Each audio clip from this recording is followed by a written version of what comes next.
தொடுதிரை, மடிக்கணினி, இணையம் மற்றும் பல்வேறு சமூக ஊடகங்கள் வாயிலாக போட்டித் தேர்வுக்கு ஆயத்தமாக்கின்ற அன்பான போட்டித் தேர்வு ஆர்வலர்களே, டிஆர்பி டீச்சர் ரெக்ரூட்மெண்ட் போர்டு, அதில் குறிப்பாக யூஜிடிஆர்பி இடைநிலை ஆசிரியருக்கான பணி நியமன தேர்வுக்கான டிஎன் டெட் நியமன தேர்வுக்கான முக்கிய பாடத்தொகுப்பான ஜுவாலஜி குறித்த பாடங்களை கடந்த சில எபிசோடுகளில் முதல் யூனிட்டை நம்ம பார்த்தோம். இப்போ இரண்டாவது யூனிட்டான முதுகு நான் உள்ளவை பற்றி பார்க்க போகிறோம். அன்பான போட்டித் தேர்வு ஆர்வலர்களே, நம்ம எந்த ஒரு தேர்வு குறித்து படிப்பதற்கு முன்பாக, தேர்வு குறித்து ப்ரிப்பரேஷனுக்கு முன்பாக நம்ம தேர்வு பற்றிய ஒரு விழிப்புணர்வு நம்மளுக்கு வேணும். அப்போ இது முழுக்க நம்முடைய மெயின் பாடமான ஜுவாலஜி. அப்போ ஜுவாலஜியில் நம்ம யூஜியில் பிஎஸ்சியில் எம்எஸ்சியில் படித்த பாடம் தான் குறிப்பாக நம்மளுக்கு இது முதன்மை தேர்வாக வைத்திருக்கிறாங்க. அப்போது இந்த நியமன தேர்வு என்பது யூஜிடிஆர்பியில் 6 முதல் 8ஆம் வகுப்புள்ள மாணவர்களுக்கு அறிவியல் ஆசிரியர்களை நியமிப்பதற்கான ஒரு பணிக்கான தேர்வு தான். அப்போ 6 முதல் 8ஆம் வகுப்பு இருக்கிற மாணவர்களில் குறிப்பாக அறிவியல் ஆசிரியர்களாக பாட்டனி ஜுவாலஜி உள்ளடக்கிய பயாலஜி டீச்சருக்காக ஒரு நியமன தேர்வு தான் இந்த ஜுவாலஜி அடங்கும். அப்போ botany, BSc botany, BSc zoology, BSc physics, chemistry போன்ற பல்வேறு விதமான அறிவியல் பாடங்களை படித்த ஆசிரியர்களில் அந்த நியமன தேர்வில் அவருடைய முக்கிய பாடங்களை எடுத்து தான் பார்த்துட்டு வரோம் நம்ம. அதுதான் நியமன தேர்வு. அப்போ மொத்தம் நியமன தேர்வில் 180 கேள்விகள். அந்த 180 கேள்விகளில் 150 கேள்விகள் முக்கிய பாடமான சப்ஜெக்ட் பாடம் வரும். 30 தமிழ் தகுதி தேர்வு பார்ப்போம்.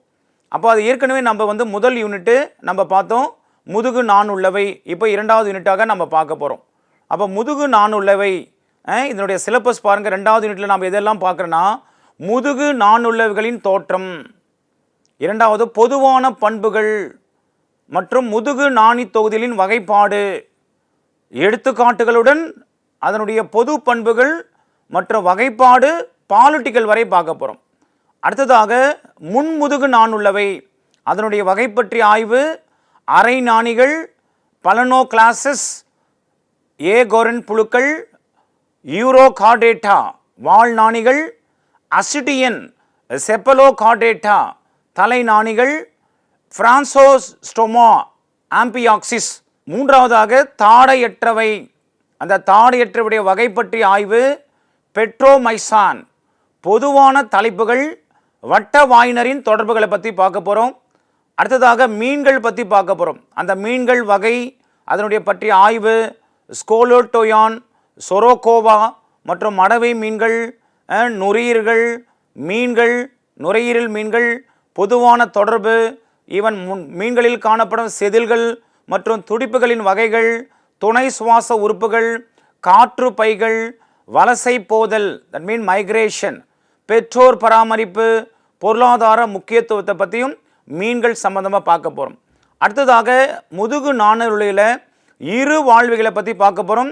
அதில் குறிப்பாக ரானா எக்ஸாடாக்டைலா வகை பற்றிய ஆய்வு, பொதுவானவை பற்றியும், இரு வாழ்விகளின் தோற்றம், அனுபாவின் தகவமைப்பு அம்சங்கள், யூரோட்டிலா மற்றும் அப்போட்டோடா, யூரோல்டோவின் நியோடெனி இருவாழ்வுகளின் பெற்றோர் பராமரிப்பை பார்க்க போகிறோம்.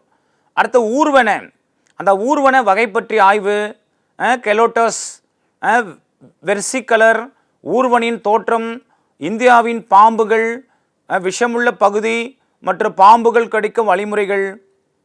அடுத்ததாக பரப்பனை பற்றி பார்க்க போகிறோம். பரப்பன வகை பற்றிய ஆய்வு, கொலம்பா லிவியா, பொதுவான தலைப்புகள், பறவைகளினுடைய தோற்றம், நெருப்புக்கோழி போன்ற பறவை இனம், பறத்தல் தகவமைப்புகள், பறவைகளின் வலசை போதல், பறவைகளின் மேல்வாய், பறவைகள் புகழ்பெற்ற ஊர்வனை பற்றி பார்க்க போகிறோம். அடுத்ததாக பாலூட்டி வகை பற்றிய ஆய்வை பார்க்க போகிறோம். முயல், பொதுவான தலைப்புகள், பாலூட்டிகளின் தகவமைப்பு, கதிர்வீச்சு, பாலூட்டிகள், முட்டையிடுதல், கங்காயிருன்கள், நீர்வாரிகள், பாலூட்டிகள், பாலூட்டிகளின் பல்வகைகள் மற்றும் பறக்கும் பாலூட்டி குறித்து இந்த 2வது யூனிட்டான முதுகு நாணுள்ள பார்க்க போகிறோம். அப்போ முதுகு நாணுள்ள விலங்குகள், குறிப்பாக முதுகு நாணுள்ள விலங்குகளில் அதனுடைய சிறப்பு அம்சம் என்னவென்றால், 1வது முதுகு நான், 2வது முதுகுப்புற நரம்பு வடம், முதுகுப்புற நரம்பு வடம், 3வது இணை செவில். இந்த 3 தான் முதுகு நாணலுடைய சிறப்பு அம்சங்கள். முதல்ல முதுகு நான், 2வது முதுகுப்புற நரம்பு வடம், மூன்றாவது இணை செவில்கள். அதில் முதுகுநான் என்பது உணவு பாதையும் நரம்பு திசையும் பிரிக்கிறது. அப்போ நரம்பு திசையும் உணவு பாதையும் பிரிக்கிற அமைப்பு எதுனா முதுகுநான். அப்போ அனைத்து முதுகு நாணிகளிலும் மூவடுக்கு மற்றும் உண்மையான உடற்குழி கொண்டவை. அப்போ எல்லாத்திலுமே பொதுவாக முதுகுநான் என்றாலே அது மூவடுக்கு மற்றும் உண்மையான உடற்குழி கொண்டவை. அப்போ இந்த முதுகுநானை பொறுத்தவரை இரண்டாக பிரிக்கிறாங்க. இத்தொகுதி 2 குழுக்களாக பிரிக்கிறாங்க. முதல் குழு முன் முதுகு நாணிகள், இரண்டாவது முதுகு எலும்புள்ளவைகள் அப்படின்னு இரண்டாக பிரிக்கிறாங்க. அப்போ முதுகுநான் என்பது உணவு பாதையும் நரம்பு திசையும் பிரிக்கிறாங்க. அதில் மூவடுக்கு இருக்கும், உண்மையான உடற்குழி கொண்டிருக்கும். அப்போ அதனுடைய 2 குழுக்களில் ஒன்று தான் முன் முதுகு நாணிகள், இரண்டாவது முதுகு எலும்பு உள்ளவைகள். அடுத்ததாக தொகுதி முதுகு நாணவிலை எப்படி கிளாஸிஃபை பண்ணுறாங்க பார்த்துங்க. தொகுதி முதுகு நாணுள்ளவை, அதில் துணை தொகுதிகள். அந்த துணை தொகுதிகளில் வால் முதுகு நாணிகள். அப்போ அந்த வால் முதுகி நாணிக்கு எடுத்துக்காட்டு தான் அசிட்டியன். அப்போ துணை தொகுதியில் வால் முதுகு நாணிகளின் எடுத்துக்காட்டு அசிடியன். அதே துணை தொகுதியில் தலை முதுகு நாணிகளுக்கு ஆம்பிபிளாக்சஸ். துணை தொகுதியில் முதுகு எலும்பிகள். அப்போ அந்த முதுகு எலும்பியை ஃபர்தராக 2ஆக பிரிக்கிறாங்க. அது தகடையற்ற முதுகெலும்பிகள், தகடையுள்ள முதுகெலும்பின்னு பிரிக்கிறார். அப்போ தகடையற்ற முதுகெலும்பிக்கு தான் அதனுடைய வகுப்பு என்னன்னா வட்ட வாயுடையவன. எடுத்துக்காட்டு லாம்பிரோ, ஏக் மீன்கள் எல்லாம் தடையற்ற முதுகு எலும்புகள் மற்றும் குறிப்பாக என்ன வகுப்புனா வட்ட வாயுடையன. அதே தகடுள்ள முதுகெலும்பிகளை ஃபர்தராக பார்த்தீங்கன்னா ஒரு 6ஆக பிரிக்கிறாங்க. அதில் முதல் வகுப்பு மீன்கள், தகடை உள்ள முதுகெலும்பிகளில் வகுப்பு மீன், எடுத்துக்காட்டு சுறா, மட்வை மீனெல்லாம் சொல்லலாம். இரண்டாவது இருவாழ்விகள், இருவாழ்வுக்கு எடுத்துக்காட்டு தவளை, தேரை சொல்லலாம். மூன்றாவது ஊர்வன, அது பல்லி, பாம்பை சொல்லலாம். நான்காவது பரப்பன, பரப்பனுக்கு புறா, நெருப்புக்கோழி சொல்லலாம். ஐந்தாவது பாலூட்டிகள், பாலூட்டிக்கு எடுத்துக்காட்டு முயலையும் மனிதனும் சொல்லலாம். அப்போ தொகுதி முதுகு நான் உள்ளவைய துணை தொகுதியாக வால் முதுகு நாணிகள், துணை தொகுதியாக தலைமுதுகு நாணிகள் பிரிக்கிறாங்க, துணை தொகுதியாக முதுகெலும்பிகள் பிரிக்கிறாங்க. அப்போ அந்த முதுகெலும்பை தகடையற்ற முதுகெலும்பிகள், அது வட்ட வாயுடன தகடையுள்ள முதுகெலும்பிகளை 5ஆக பிரிக்கிறாங்க. அதில் தான் வகுப்பு மீன்கள், இருவாழ்விகள், ஊர்வன, பரப்பன, பாலூட்டிகள் என 5ஆக பிரிக்கிறாங்க தகடுள்ள முதுகெலும்பிகள். அப்போ தொகுதி முதுகு நாணு உள்ளவின் வகைப்பாடு, அதில் குறிப்பாக முன் முதுகு நாணுள்ளவை. அப்போ முன் முதுகு நாணுள்ளவை தான் புரோகார்டேட்டா. அப்போ முன் முதுகு நாணுள்ளவை இவை முதுகெலும்பிகளின் முன்னோடியாக கருதப்படுகின்றன. அப்போ முன் முதுகு நாணுள்ளவை தான் முதுகெலும்பிகளின் முன்னோடியாக கருதுறாங்க. அப்போ இந்த முதுகு நான் அமைப்பின் அடிப்படையில் இவை 2 துணை தொகுதியாக பிரிக்கிறாங்க. அதுதான் ஒன்று ஈரோ கார்டேட்டா மற்றும் செப்பாலோ கார்டேட்டான்னு பிரிக்கிறார். அப்போ ஈரோ கார்டேட்டா வால் முதுகு நாணிகள், வால் முதுகு நாணிகள் ஈரோ கார்டேட்டா என்றும், செப்பாலோ கார்டேட்டா என்பது தலை முதுகு நாணிகள் என்றாக 2ஆக பிரிக்கிறாங்க. அப்போ முன் முதுகு நாணுள்ளவை புரோ கார்டேட்டா, இது முதுகெலும்புகளுடைய முன்னோடியாக கருதுறாங்க. அடுத்ததாக துணை தொகுதி, இதில் வால் முதுகு நாணிகள். இந்த வால் முதுகு நாணிகள் என்பது தனித்து வாழும் லார்வாவின் வால் பகுதியில் இந்த முதுகு நாண்கள் காணப்படுகின்றன. தனித்து வாழும் லார்வாவின் வால் பகுதியில் தான் இந்த முதுகு நாண்கள் காணப்படுதான். முதிர் உயிர்களின் இயல்பான அமைப்பை இழந்து தரையில் ஒட்டி வாழ்பவை. அப்போ முதிர் உயிர்களின் இயல்பான அமைப்பை இது இழந்து தரையோடு தரையாக ஒட்டி வாழ்பவை. அப்போ இதில் உடலை சுற்றிலும் டியூனிக் என்ற உரை உண்டு. அப்போ டியூனிக் என்ற உரை இந்த துணை தொகுதியான வால் முதுகு நாணிகள் முதிர் உயிர்கள் இயல்பான அமைப்பை இழந்து தரையில் ஒட்டி வாழ்பவைக்கு தான் அந்த டியூனிக் என்ற உரை இருக்கும். எடுத்துக்காட்டு பார்த்தீங்கன்னா அசிட்டியன், இது துணை தொகுதி வால் முதுகு நாணிகளை சொல்லலாம். இரண்டாவது அதே துணை தொகுதியில் தலைமுதுகு நாணிகள். இந்த தலைமுதுகு நாணிகள் பொறுத்தவரையும் இவை மீள் வடிவ கடல்வாழ் முதுகு நாணிகள். அப்போ தலைமுதுகு நாணிகள் கடல்வாழ் முதுகு நாணிகளாக இருக்கும். இவற்றின் முதுகுப்புறத்தில் இணையற்ற துடுப்பு இருக்கும். அப்போ தலை முதல் வால் வர உள்ள நீண்ட நிலையான முதுகுநான் முக்கிய பண்பாக கருதுறாங்க. எடுத்துக்காட்டு ஆம்பியாக்சிஸ். அப்போ துணை தொகுதி வால் முதுகு நாணிக்கு எடுத்துக்காட்டு அசிடியன், துணை தொகுதி தலை முதுகு நாணிக்கு எடுத்துக்காட்டு ஆம்பியாக்சிஸ். இந்த ஆம்பியாக்சிஸ் பொறுத்தவரையும் மீள்வடிவ கடல்வாழ் முதுகு நாணிகள். ஏன்னா முதுகுப்புறத்தில் தான் இதுக்கு இணையற்ற துடுப்பெல்லாம் இருக்குமா. அடுத்ததாக முதுகெலும்பிகள் வெர்டபிரேட். வளர்நிலை அமைப்பில் உள்ள முதுகுநான் முதிர் உயிரியல் அச்சு எலும்பிலான முதுகெலும்பு தொடராக மாற்றி அமைக்கின்றன. அப்போ முதுகெலும்பிகளை பொறுத்தவரையும் வளர்நிலை அமைப்பில் உள்ள இந்த முதுநான்கள்லாம் முதிர் உயிரில் அது ஒரு அச்சு எலும்பிலான முதுகெலும்பு தொடராக மாற்றி அமைக்கின்றன. அந்த அச்சு எலும்பு தான் உடலின் பிரதான சட்டகமாக அமைகிறது. அப்போ முதுகெலும்பிகள் 6 வகுப்புகளாக பிரிக்கப்பட்டிருக்காங்க. முதுகெலும்பிகள் 6 வகுப்புகளாக பிரிச்சிருக்கிறாங்க. அதில் 1 வகுப்பு வட்ட வாயுடையன. இது தாடையற்ற முதுகெலும்பிகள் ஆகும்.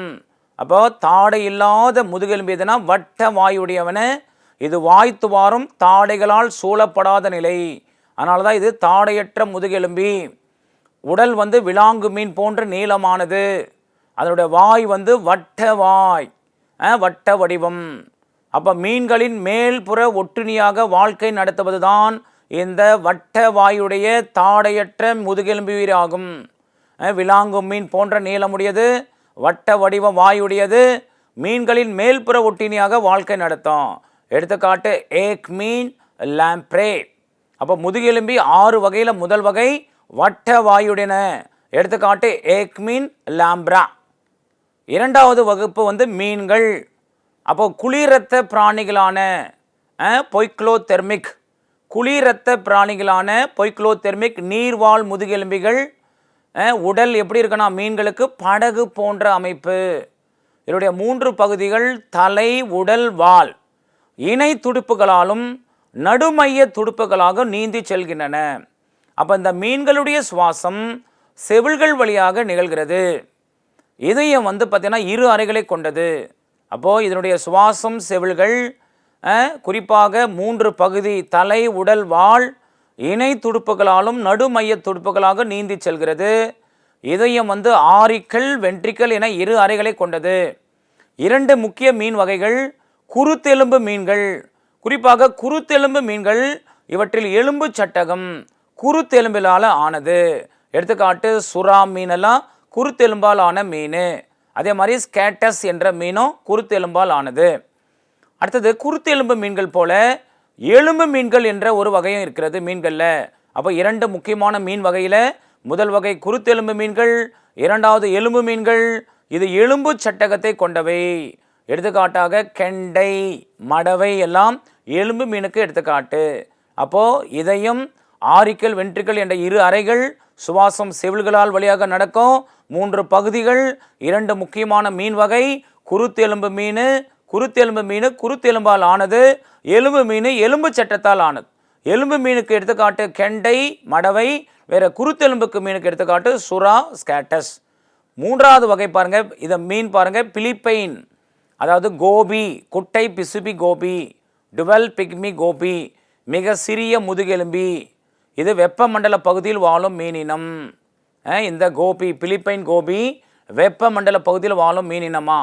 குறிப்பாக காணப்பட இடம் தென்கிழக்கு ஆசியாவின் சதுப்பு நிலங்கள். குறிப்பாக உப்பு நீர்நிலையில் காணப்படும். சதுப்பு நீர்நிலங்களில் உப்பு நீர்நிலையில் காணப்படுமா. இதனுடைய நீளம் 10 மில்லிமீட்டர். பிலிப்பைன் கோபி அல்லது குட்டை பிசும்பி கோபி மிக சிறிய முதுகெலும்பி. அதனுடைய நீளம் 10 மில்லிமீட்டர் தான் இருக்குமா. 3வது பாருங்க, 3வது இருவாழ்விகள்.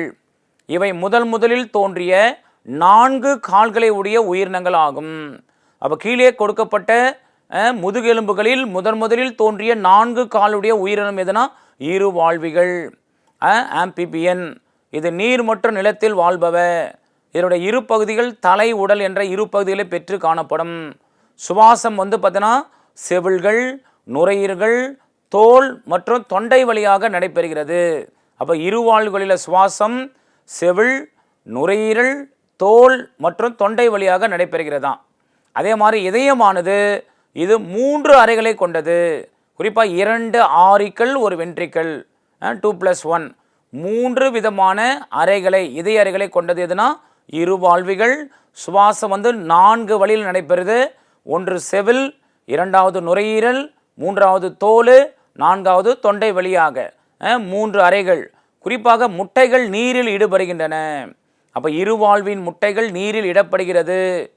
தலைபிரட்டை, தட் மீன் டேட்போல் எனும் லார்வா முதிர் உயிராகிறது. அப்போ இந்த டேட்போல் என்ற லார்வா தான் முதிர் உயிரியாகிறது. அதுதான் தவளை அண்டு தேரை. அப்போ இருவாழ்வுக்கு எடுத்துக்காட்டு தவளை, தேரைன்னு சொல்லலாம். அடுத்ததாக சாலமண்டார் ஆண்ட்ரியஸ் டாவினன்ஸ். ஆண்ட்ரியஸ் டாவினன் இது உலகிலே மிகப்பெரிய இருவாழ்வி. உலகிலே மிகப்பெரிய இருவாழ்வி எதுனா இந்த சாலமண்டர் ஆண்ட்ரியஸ் டாவிடன்ஸ். சாலமண்டர் ஆண்ட்ரியஸ் டாவிடன்ஸ் இது உலகிலே மிகப்பெரிய இருவாழ்வி. ஏன்னா இதனோட நீளம் 5 அடி மற்றும் 11 அங்குலம். எடை மட்டும் 65 கிலோ இருக்குமா. காணப்படும் இடம் எங்கன்னா மத்திய மற்றும் தெற்கு சீனாவில் காணப்படுது. சாலமண்டர் ஆண்ட்ரியஸ் மிகப்பெரிய இருவாழ்வி. அடுத்து பாருங்க 4வது வகை. 6 வகையில் பார்த்துருக்குறோம். 4வது பரப்பன. முதுகெலும்புகளில் பறவைகளே முதலில் தோன்றிய வெப்ப இரத்த உயிரிகளாகும். ஓமியோ தெர்மிக். அப்போ கீழே கொடுக்கப்பட்ட முதுகெலும்புகளில் முதலில் தோன்றிய வெப்ப இரத்த உயிரி எதுன்னு கேட்டால் ஆன்சர் பரப்பன. பறவைகளே. பறவைகள் தான் முதலில் தோன்றிய வெப்ப இரத்த, அதாவது ஓமியோ தெர்மிக் உயிரிகள் ஆகுமா. இதற்கு 4 பகுதிகள்: தலை, கழுத்து, உடல் மற்றும் வால். இது முன்னங்கால் தான் இறக்கைகளாக இருக்கும். பின்னங்கால் நடக்க, ஓட, நீந்த பயன்படுகின்றன. சுவாசம் நுரையீரல் மூலம் நடைபெறுகிறது. எலும்புகளில் உள்ள காற்றறைகள், அதுதான் நிமோட்டிக் போன்ஸ் உண்டு. முட்டைகள் கால்சியம் மிகுந்த ஓடு உடையவை. எடுத்துக்காட்டு கிளி, காகம், கழுகு, புறா, நெருப்புக்கோழி போன்ற முட்டைகள் எல்லாம் கால்சியம் மிகுந்த ஓடு உடையவை. தமிழ்நாட்டில் மாநில பறவை மரகத புறா. மரகத புறா சால்கோபாவாஸ் இண்டிகா. அப்போ பறவைகள் முதுகெலும்புகளில் 4வது ஓப்புக்கப்பு. முதலில் தோன்றிய வெப்ப இரத்த உயிரி பறவை தான். 4 பகுதி: முன்னங்கால் இறக்கைகள், பின்னங்கால் நடக்க, ஓட, நுரையீரல் வழியாக சுவாசிக்கிறது, எலும்பினுள் காற்றறை இருக்கிறது, முட்டை கால்சியம் மிகுந்த ஓடு உடையவை. அடுத்து 5வது பாருங்க ஊர்வன. நிலத்தில் வாழ்வதற்கு தேவையான முழுமையான தகவமை பெற்ற முதல் முதுகெலும்பு. அப்போ இதிலே கேள்விகள் இருக்கு பாருங்க. நிலத்திற்கு வாழ்வதற்கு தேவையான முழுமையான தகவமைப்பினை பெற்ற முதல் முதுகெலும்பு எதுனா ஊர்வன. அப்போ இது ஊர்வனவாகும். தோலின் மேற்புறத்தில் சொரசொரப்பான முட்கள் போன்ற செதிகள் காணப்படும். சொரசொரப்பான முட்கள் இதில் இருக்குமா. சுவாசம் நுரையீரல் மூலம் நடைபெறுகிறது. இதயம் 3 அறை.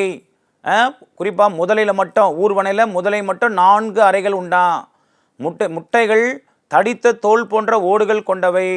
எடுத்துக்காட்டு ஓணானுடைய முட்டை, பல்லியுடைய முட்டை, பாம்பு மற்றும் ஆமை.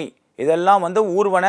குறிப்பாக தடித்த தோல் போன்ற ஓடுகளை கொண்ட முட்டைகள் பெற்று காணப்படுவதுதான் ஊர்வன. ஏன்னா நிலத்தில் வாழ்வதற்கு தேவையான முழுமையான தகவமை பெற்ற முதல் முதுகெலும்பு எது என்றால் இந்த ஊர்வன. அப்போ இதயம் 3 அறை. மற்ற எல்லாத்துக்குமே எக்ஸப்ஷன் எதுனா முதலை மட்டும். முதலைக்கு 4. ஓகே. அடுத்ததாக பாலூட்டிகள். இந்த பாலூட்டி 6வது உப்பு பாருங்கள். பாலூட்டிகள் பொதுவாக வெப்ப இரத்த விலங்குகள் ஆகும். இவற்றின் உடல் ரோமங்களால் போர்த்தப்பட்டுள்ளது. உடல் தோலில் வேர்வை சுரப்பிகள் மற்றும் எண்ணெய் சுரப்பிகள் உண்டு. உடல் பகுதி தலை, கழுத்து, வயிறு மற்றும் வால் பகுதியை கொண்டுள்ளன. அப்போ பாலூட்டினுடைய இதயம் 4 அறைகளை உடையது. முட்டையிடும் பாலூட்டிகளை தவிர எடுத்துக்காட்டு பிளாட்டிபஸ் மற்றவை குட்டிகளை ஈனுகின்றன. அப்போ பாலூட்டிகளில் முட்டையிடும் பாலூட்டி இருக்குது, குட்டிகளை ஈனும் பாலூட்டிகள் இருக்குது. முட்டையிடும் பாலூட்டிகளில் பிளாட்டியஸ், மற்றவையெல்லாம் குட்டி போடுமா. சிறப்பம்சம் என்ன என்றால் தாய் சேய் இணைப்பு திசு. தாய் சேய் இணைப்பு திசு. எடுத்துக்காட்டு முயல், மனிதன், முயல் போன்றதுலாம் தாய் சேய் இணைப்பு திசு இருக்கான். அதில் பாலூட்டியில் முக்கியமாக மிகப்பெரிய விலங்கு எது என்றால் முதுகெலும்புடைய விலங்குகளில் மிகப்பெரிய விலங்கான நீலத்திம்பிகளும். இதோட நீளம் மட்டும் 35 மீட்டர், எடை மட்டும் 120 டன்னா. அடுத்தது ஆம்பியாக்ஸ். ஆம்பியாக்ஸ் பாருங்கள். தொகுதி முதுகு தண்டு உடையன. துணை தொகுதி தலைவரை தண்டுடையன. வகுப்பு லெப்டோகார்டி. ஆம்பியாக்ஸில் தொகுதி வந்து முதுகு தண்டுடையன, துணை தொகுதி தலைவரை தண்டுடையன. வகுப்பு லெப்டோகார்டி. வாழிடம் வாழியல்பு பொறுத்தவரையும் இந்த ஆம்பியாக்சிஸ் வடிவத்தில் சிறிய மீனினை ஒத்தமைந்த கடல் வாழ் உயிரி ஆகும். அப்போ வடிவத்தில் எப்படி இருக்குன்னா சிறிய மீனை போன்று இருக்குமா, ஆனால் கடலில் வாழ்கிற ஒரு உயிரி. மத்திய தரைக்கடல், வட அமெரிக்கா, கீழ்கடல், லங்கை கடற்கரை, மணற்பாங்கான பகுதிகளில் வெதுவெதுப்பான நீரில் வாழ்கின்றன இந்த ஆம்பியாக்சிஸ். குறிப்பாக மத்திய தரைக்கடல், வட அமெரிக்கா, கீழ்கடல், லங்கை கடற்கரை, மணற்பாங்கான பகுதியில் வெதுவெதுப்பான நீரில் வாழ்கின்றன. உடலின் முன்முனையை மணற்பரப்பின் வெளியே நீட்டியவாறு பின்முனையை மணனுள் புதைந்தவாறு வாழ்நாளில் பெரும்பாலான நேரத்தை கழிக்கிறது. அப்போ பார்த்தீங்கன்னா இது வந்து எப்போவுமே மணலில் புதைந்தே இருக்கும். உடலின் முன்முனையை மட்டும் மணற்பரப்பின் வெளியே நீட்டியவாறும் பின்முனையை மணனுள் புதைந்தவாறே வாழ்நாளில் பெரும்பாலான நேரத்தை கழிக்கிறதா இந்த ஆம்பியாக்ஸ். மணலிருந்து வெளிக்கிளம்பும் இது நீரில் விரைந்து நீந்தக்கூடியது. இரவு நேரங்களில் அதன் அதிக இயக்கம் கொள்கிறது இந்த ஆம்பியாக்ஸ். நுண்ணுயிர்களை உணவாக கொள்ளும். நுண்ணுயிர்களை இது உணவாக கொள்ளும். இது வாளில் தண்டுடையன போன்ற குற்றிலை வழி உணவூட்டம் மேற்கொள்கிறதா. அப்போ உணவூட்டம் இந்த ஆம்பியாக்ஸில் எப்படி நடக்குன்னா, குறிப்பாக வாளில் தண்டுடையான போன்ற குற்றிலை வழியாக தான் உணவூட்டத்தை மேற்கொள்கிறது ஆம்பியாக்சிஸ். இதனுடைய புறப்பண்புகள் பாருங்கள். புறப்பண்பை பொறுத்தவரையும் உடல் பக்கவாட்டில் அழுத்தம் பெற்று இரு முனைகளும் கத்தி போன்ற கூறியதாக உள்ளமையால் இதில் லான்சைட், அதாவது கூரிய கருவி இரு முனைகளிலும் என அழைக்கப்படுகிறது. கூரிய கருவி இரு முனைகளிலும் என அழைக்கப்படுகிறதா. ஏன்னா இதனுடைய உடல் பக்கவாட்டில் அழுத்தம் பெற்று இரு முனைகளும் கத்தி போன்ற கூறியதாக உள்ளதால் இதுக்கு லான்ஸ்லெட், அதாவது கூரிய கருவி இரு முனைகளிலும் என அழைக்கிறாங்க. உடல் வந்து 4 முதல் 5 சென்டிமீட்டர் நீளம் உள்ளது.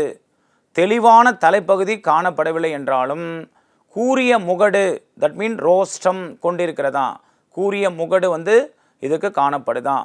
முகட்டு பகுதியில் கீழ் மடிப்புகள் பல மடிப்புகள் கொண்ட சவிலனாகிய வாய்க்குழி உள்ளது. அப்போ ஏற்கனவே பார்த்த நாம் இந்த வெஸ்டிபியூல் என்னும் கிண்ணம் போன்ற குழினை உள்ளடக்கியது. வெஸ்டிபியூல் என்னும் கிண்ணம் போன்ற குழினை இந்த ஆம்பியாக்ஸில் புறப்பண்புகளில் காணப்படுமா. மையத்தில் அமைந்த வாய் துளையை சுற்றி சுமார் 22, எத்தனை துளைனா 22 துளை காணப்படும் உணர் நீச்சிகள் உணர் குஞ்சத்தை ஏற்படுத்தி உள்ளன.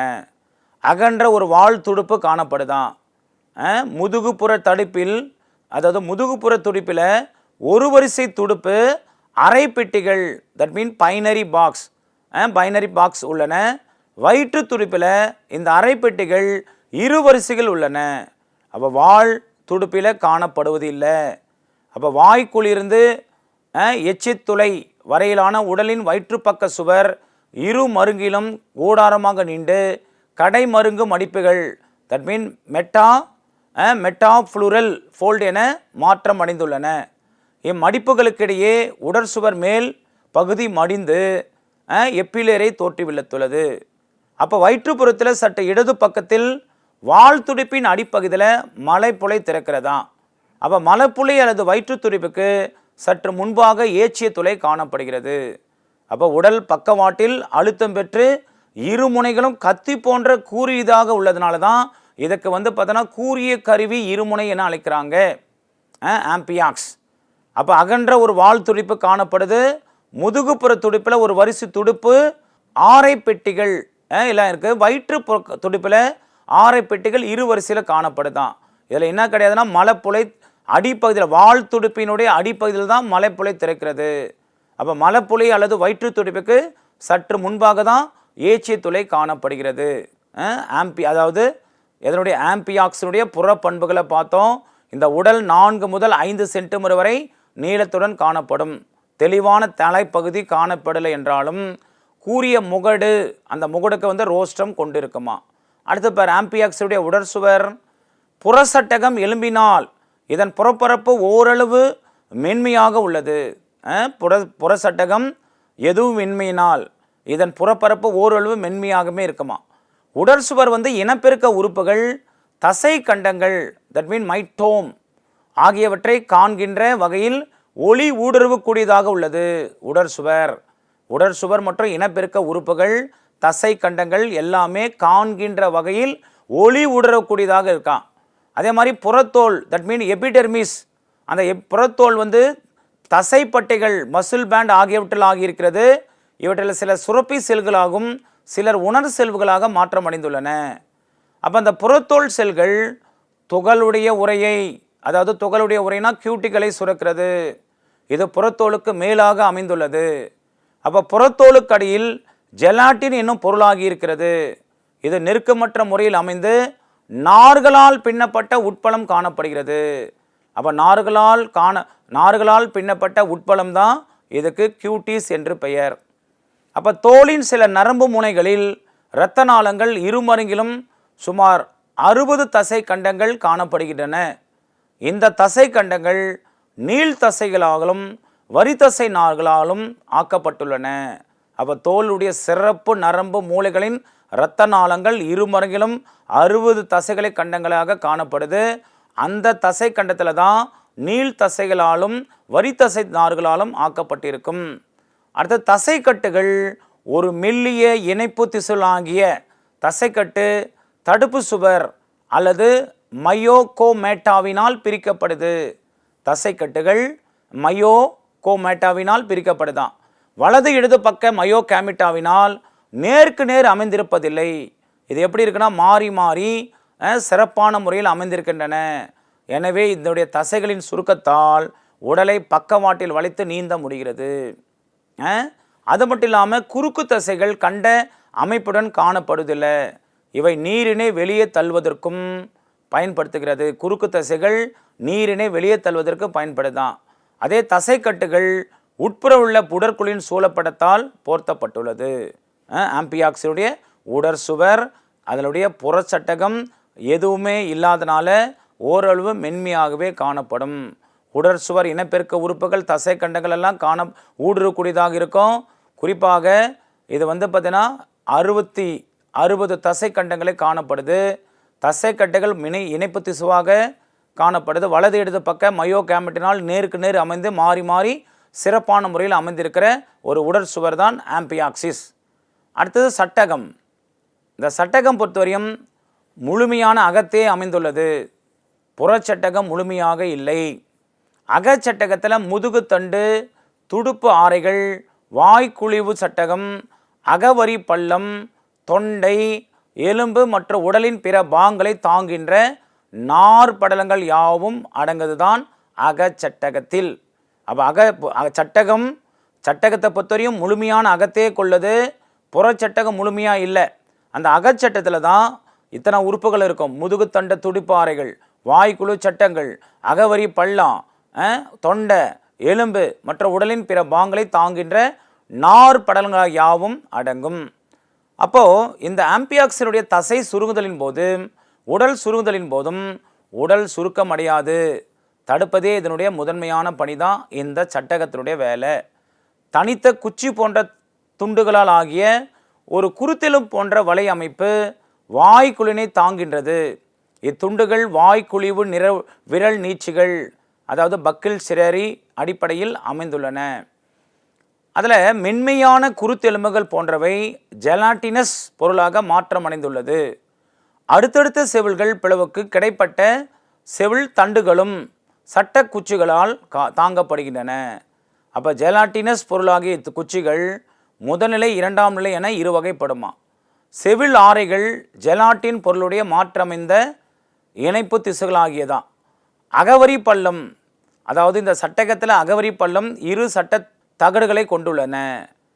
அதே மாதிரி பெரட்டல் பெரிட்டோனியஸிற்கு கீழாக நார் படலத்தை ஒத்த படலம் காணப்படுது. அப்போ இதுதான் உறுதி, அதாவது உறுதியை அளிக்கிறது இந்த பெரட்டல் பெரிட்டோனியஸ். அப்போ மயோசெப்டா அல்லது மயோகேமெட்டா நன்கு வலிமை உள்ளன. இது தசைகள் இணைப்பிற்கு உதவுகிறது. அப்போ ஆம்பியாக்ஸில் தசைகள் இணைப்பிற்கு உதவுவது எதுனா மயோசெப்டா அல்லது மயோகேமெட்டா. இது நன்கு வலிமை உள்ளன. இதுதான் தசைகளுக்கு இணைப்புக்கு உதவுகிறது.